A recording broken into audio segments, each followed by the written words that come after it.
சச்சின் படத்துல ஒரு டைலாக் வரும். அடுத்த நிமிஷம் நிச்சயம் இல்லாத வாழ்க்கை. முடிஞ்சவரை எல்லாரையும் சந்தோஷப்படுத்துவோம். அப்படிதான் எல்லார் வாழ்க்கையும் இருக்கு. அந்த சீனை ஞாபகப்படுத்துற மாதிரி இந்தியால ஒரு சம்பவம் நடந்துச்சு. 242 பேர் கொண்ட ஃபிளைட் கிளாஷ் ஆயிருக்கு. இந்த வீடியோல அதை பத்தி தான் பார்க்க போறோம். Welcome to Priyo TV and this is Girish.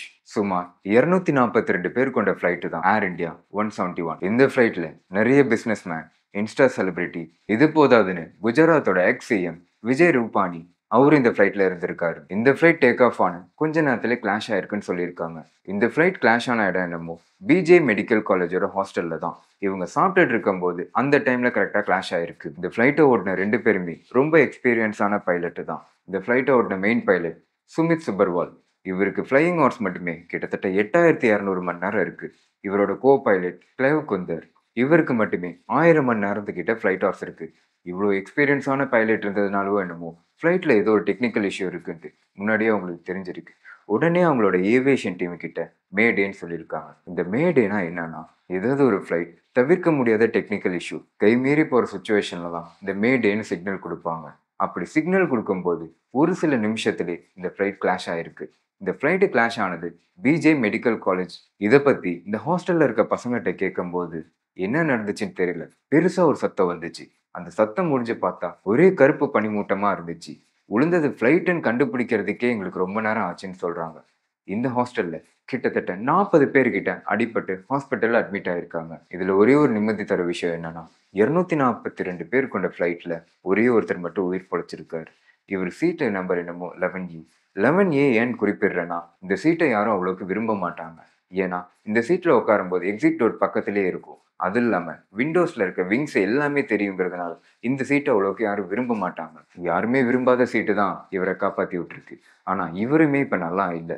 கை கால் முறிவு ஏற்பட்டு முகம் சரிஞ்சு உயிருக்கு போராடிட்டு தான் இருக்காரு. இதுக்கெல்லாம் ஓனர் யாருன்னா நம்ம டாட்டா தான். நம்ம டாட்டா ஏர் இந்தியாவை கவர்மெண்ட் கிட்ட இருந்து எப்பவும் வாங்கியிருக்காங்க. இதை தொடர்ந்து டாட்டா தரப்புல என்ன சொல்றாங்கன்னா, இந்த ஃப்ளைட் ஆக்சிடென்ட் எப்படி நடந்துச்சுன்னு எங்களுக்கு தெரியல. இருந்தாலும் மக்களுக்கு எங்களால என்னென்ன உதவி பண்ண முடியுமோ அது எங்க சார்பா கண்டிப்பா நாங்க பண்ணுவோம்னு தெரிவிச்சிருக்காங்க. அதை சொல்லவும் இல்லாம செஞ்சும் காட்டியிருக்காங்க. இந்த ஃப்ளைட்ல டிராவல் பண்ண 241 குடும்பத்துக்கும் 1 கோடி கொடுத்திருக்காங்க.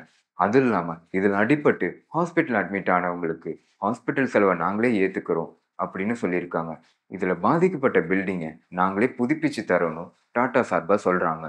இந்த ஃப்ளைட் எப்படி ஆக்சிடென்ட் ஆனுச்சு, இது டெக்னிக்கல் இஷ்யூவா இல்லை பைலட் இஷ்யூவா, கவர்மெண்ட் இன்னும் கண்டுபிடிச்சிட்டு தான் இருக்காங்க. இதை தொடர்ந்து சில பப்ளிக் தியரியும் இருக்கு. தியரி நம்பர் 1, இந்த ஃப்ளைட் டேக் ஆஃப் ஆகும்போது அது விங்ஸில் ஏதோ ப்ராப்ளம் இருந்திருக்கு. அதை கவனிக்காதனால தான் இந்த ஃப்ளைட் கிளாஷ் ஆயிருக்குன்னு சில பப்ளிக் தியரி இருக்கு. தியரி நம்பர் 2, இது அகமதாபாத்ல இருந்து லண்டன் போகிறதுனால மேக்ஸிமம் நம்பர் ஆஃப் ஃபியூல் இருந்திருக்கு. அந்த ஃபியூல் அதிகமாக இருந்தது காரணம் தான் ஃப்ளைட் முழுக்க தீ பிடிச்சதுக்கான காரணமாக இருக்குன்னு இன்னொரு பப்ளிக் தியரி சொல்லுது. தியரி நம்பர் 3, என்னதான் ரொம்ப எக்ஸ்பீரியன்ஸான பைலட்டாக இருந்தாலும் கவனக்குறைவால சில விபத்துகள் இன்னும் நடந்துக்கிட்டு தான் இருக்கு. அதே மாதிரி இந்த பைலட்டோட கவனக்குறைவால தான் இந்த ஃப்ளைட் கிராஷ் ஆயிருக்குன்னு சொல்லப்படுது. இதே மாதிரி பப்ளிக் சார்பா நிறைய தியரி சொல்லிட்டு இருந்தாலும் உண்மை என்னன்னு இதுவரையும் யாருக்கும் தெரியல. இதுல இன்னொரு குறிப்பிடத்தக்க வேண்டிய விஷயம் என்னன்னா, நம்ம குஜராத்தோட எக்ஸ் சிஎம் விஜய் ரூபானி, இவரோட லக்கி நம்பர் 1206. இவரோட எல்லா கார்லயும் இந்த நம்பர் தான் இருக்கும். இது அவரோட ரொம்ப லக்கியஸ்ட் நம்பர்னு சொல்றாங்க. ஆனா விதி யாரை தான் விட்டுச்சு. நம்மளுக்கு என்னதான் லக் இருந்தாலும், என்னதான் லக்கி நம்பர் இருந்தாலும், நம்ம சாவு நம்ம கையில இல்லைங்கிறதுக்கு இதுவே ஒரு எடுத்துக்காட்டாக தான் இருக்கு. இந்த வீடியோ பத்தி நீங்க என்ன நினைக்கிறீங்க? கமெண்ட்ல சொல்லுங்க. And sign out from Girish.